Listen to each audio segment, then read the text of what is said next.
महिला अभी अभी बेहोशी से जागी थी और उसने एक अजीब बात देखी। एक व्यक्ति जो मुखौटा पहने हुए था इस समय पीछे की सीट पर बैठा था। ऐसा लगता है कि वह व्यक्ति भी बेहोशी में है और वह याद नहीं कर पा रही है कि आखिर हुआ क्या था। अन्ना घबराई, जल्दी से कार से बाहर निकली, देखा कि मुखौटा पहने व्यक्ति के हाथ पीछे बंधे हुए थे। ऐसा लग रहा था जैसे वह कोई कैदी हो। यह सोचकर उसने तुरंत वहां से जाने का फैसला किया और पुलिस को बुलाने का सोचा। लेकिन जब वह कार की चाबी ढूंढ रही थी तो उसने अनजाने में देखा कि हैंडकफ में एक रिकॉर्डर था। अन्ना ने उन चीजों की परवाह नहीं की, जल्दी से चाबी उठाई और तब उसने पाया कि कार किसी भी तरह से स्टार्ट नहीं हो रही थी। सौभाग्य से इंजन की आवाज ने मुखौटा पहने व्यक्ति को नहीं जगाया। कोई उपाय नहीं था। उसने रिकॉर्डर उठाने की कोशिश की।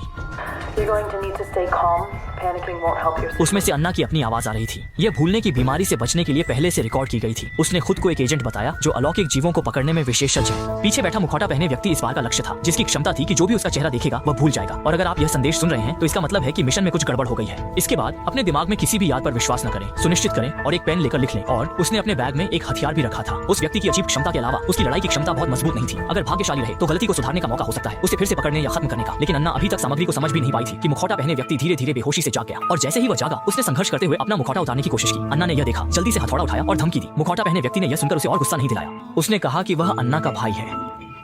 उस व्यक्ति ने कहा कि अन्ना को कभी कभी मानसिक बीमारी होती है और वह हमेशा उसके साथ रहकर उसकी देखभाल करता है। किसी भी दुर्घटना से बचने के लिए उसने पीछे की जेब में एक फोटो भी रखी थी।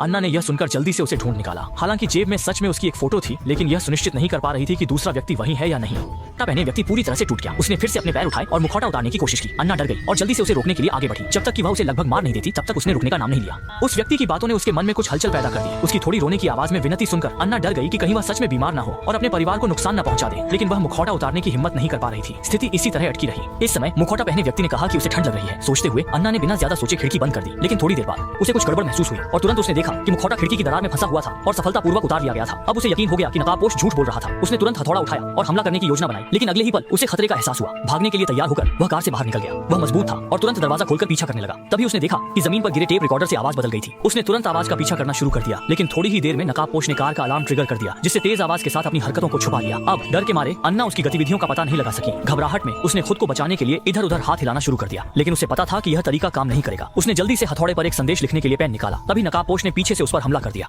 जल्द ही अन्ना संघर्ष के दौरान गलती से उसकी आंखों में गिर बैठी।